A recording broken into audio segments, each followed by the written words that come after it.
제6편 다윗의 시. 인도자를 따라 현악 8째 줄에 맞춘 노래.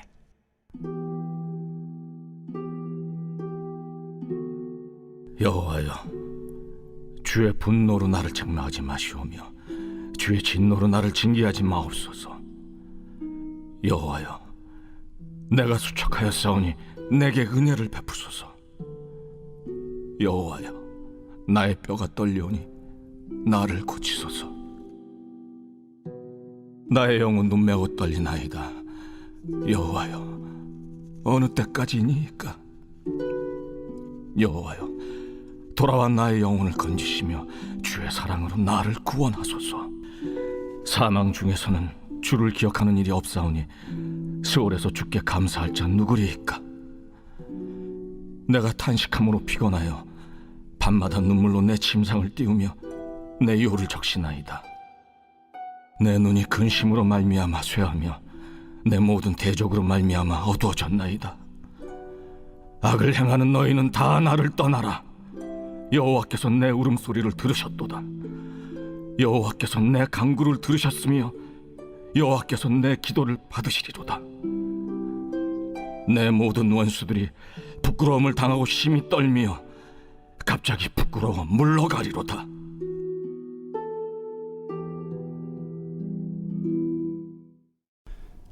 매일 성경과 함께하는 RMB교회 말씀 묵상 RMB 바이블 키트 시간입니다. 고난 가운데서도 건지시고 승리케 하시는 은혜의 하나님이 오늘도 한 주간도 RMB 성도님들의 삶 가운데 역사하시기를 간절히 축복합니다. 2026년 7월 6일 월요일, 오늘 우리에게 주신 하나님의 말씀은 시편 6편 1절부터 10절까지의 말씀입니다. 기독교 전통에서는 오래전부터 성도들이 회개할 때 7편의 시편을 따로 모아 참회시로 분류했었는데요. 오늘 본문인 시편 6편은 그 참회시 중 첫 번째 시라고 할 수 있습니다. 이 시의 주인공은 다윗입니다. 다윗은 원수들의 행태를 두고 탄식하지만 원수들의 모습보다 자신의 쇠약한 모습에 더 초점을 맞추고 있습니다.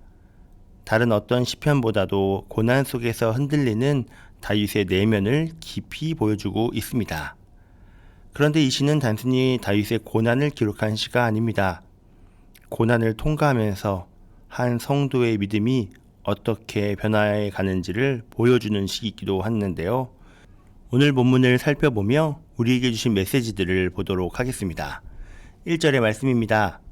여호와여, 주의 분노로 나를 책망하지 마시오며 주의 진노로 나를 징계하지 마옵소서. 다윗은 극심한 질병과 죽음의 위협, 그리고 원수들의 핍박 속에서 깊은 절망을 경험합니다. 그 고난이 너무나도 크다 보니 혹시 하나님의 징계가 아닐까 하는 두려움까지 찾아옵니다. 고대 근동 사회에서는 질병과 재난을 신적인 심판이나 징계와 연결해서 이해하는 경우가 많았습니다. 우리도 극심한 고난과 아픔을 겪을 때 우리 자신을 돌아보며 혹시 내가 과거에 지은 죄로 인해 지금의 고통을 당하고 있는 것은 아닌가 라고 생각하곤 하잖아요. 다윗도 그런 고백을 하고 있는 것입니다. 다윗의 시선을 한번 유심히 살펴볼까요? 처음에 다윗의 시선은 하나님보다 자신의 현실을 향해 있습니다. 자신의 질병을 바라보고 자신의 고통을 바라보고 자신의 떨리는 영혼을 바라봅니다. 그리고 이 고난이 혹시 하나님의 징계는 아닐까 하는 두려움까지 품게 됩니다. 다시 말해 다윗의 시선은 자신의 연약함과 절망에 머물러 있습니다. 2절에서도 그 시선이 이어가고 있는데요. 여호와여, 내가 수척하여 싸우니 내게 은혜를 베푸소서. 여호와여, 나의 뼈가 떨리오니 나를 고치소서.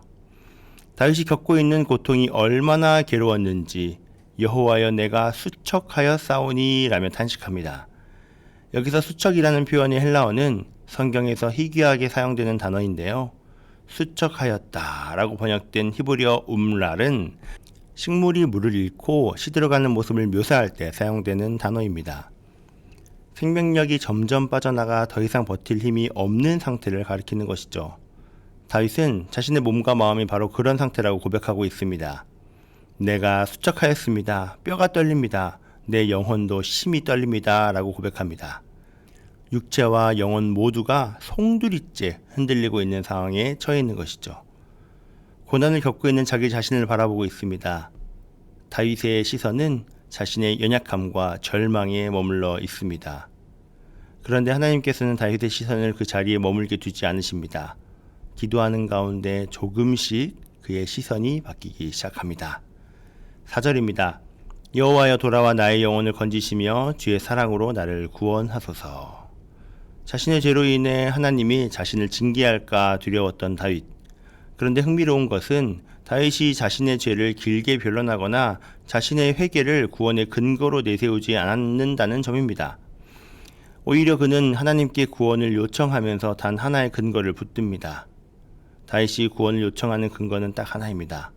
바로 주의 사랑으로. 여기서 사랑은 히브리어 헤세드라는 단어입니다. 헤세드라는 단어를 많이들 들어보셨을 텐데요. 성경에서 여러 가지의 단어로 사용됩니다. 사랑, 자비, 은혜 등 하나님을 표현하는, 하나님의 성품을 표현하는 아름다운 단어로 사용이 됩니다.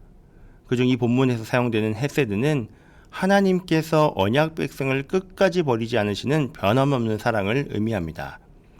다시 말해 다윗이 하나님 앞에 울부짖으며 구원을 구하는 근거는 자신이 죄를 짓지 않았음을 변론하는 것도 아니고 자신의 죄를 회개하는 통회함이 아니라 하나님의 성품을 붙잡습니다.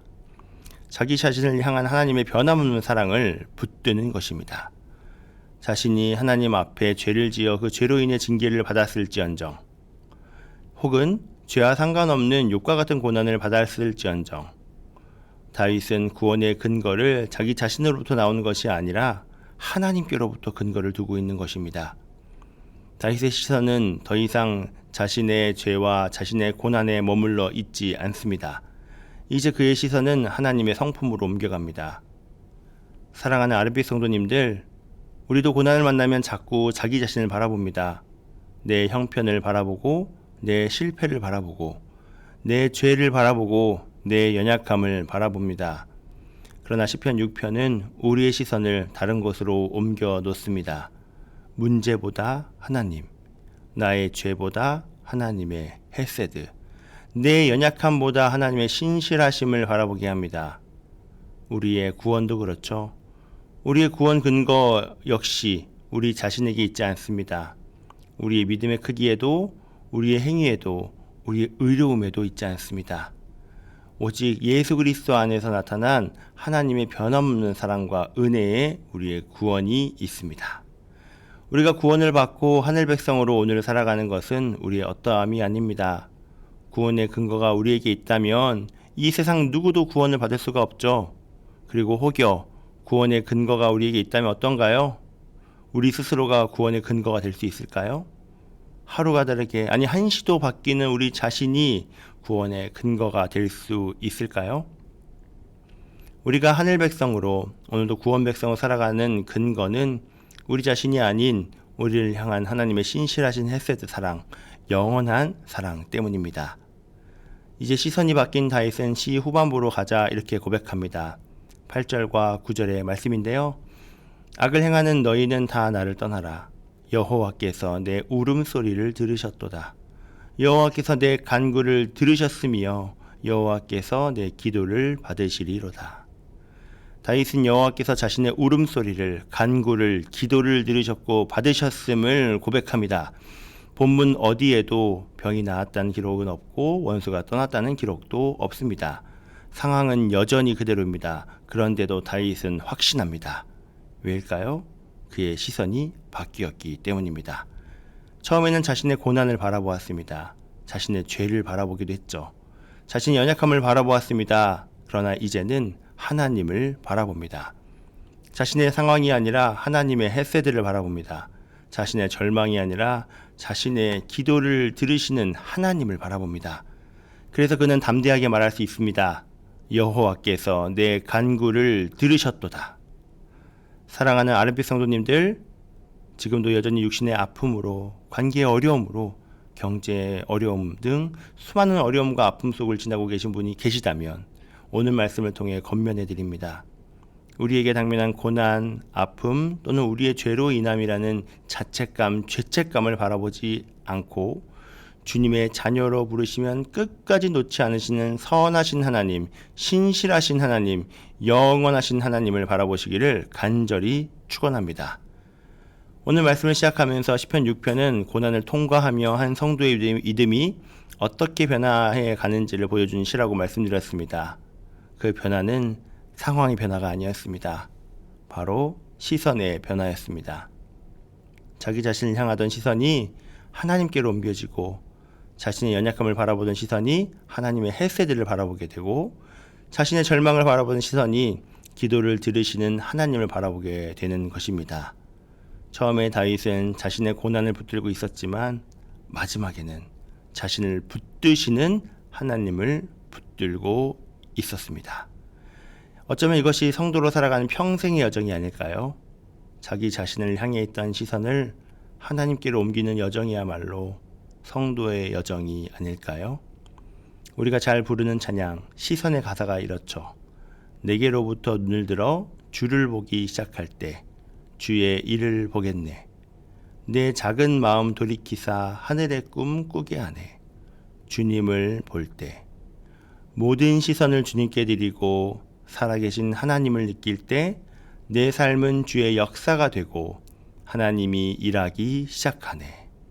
모든 시선을 주님께 드리고 전능하신 하나님을 느낄 때 세상은 주의 나라가 되고 하나님이 일하기 시작하네. 오늘 함께 나눈 시편 6편의 말씀 역시 같은 메시지를 들려줍니다. 우리의 현실은 쉽게 바뀌지 않을 수 있습니다. 그러나 우리의 시선이 하나님께로 옮겨질 때 우리는 다윗처럼 고백할 수 있습니다. 여호와께서 내 간구를 들으셨도다. 사랑하는 아랫빛 성도님들, 오늘도 우리의 현실이 여전히 힘들 수 있습니다. 그러나 우리의 시선이 문제보다 크신 하나님께, 우리의 죄책감보다 크신 하나님의 헤세드를 근거로 우리 연약함보다 신실하신 하나님께 머물기를 간절히 소망합니다. 그리고 다윗처럼 여호와께서 내 간구를 들으셨도다. 이 믿음의 고백이 오늘 우리 모두의 고백이 되기를 간절히 축복합니다. 다 함께 기도하겠습니다. 사랑과 은혜가 풍성하신 하나님 아버지 감사합니다. 오늘도 우리에게 말씀을 주시고 그 말씀을 통해 우리의 시선이 어디를 향하고 있는지 돌아보게 하시니 감사합니다. 우리는 고난을 만나면 문제를 바라보고 우리의 연약함과 죄를 바라보며 낙심할 때가 많습니다. 우리의 연약함을 긍휼히 여기사 우리 자신을 바라보는 시선을 주님께로 향하도록 붙들어 주시옵소서.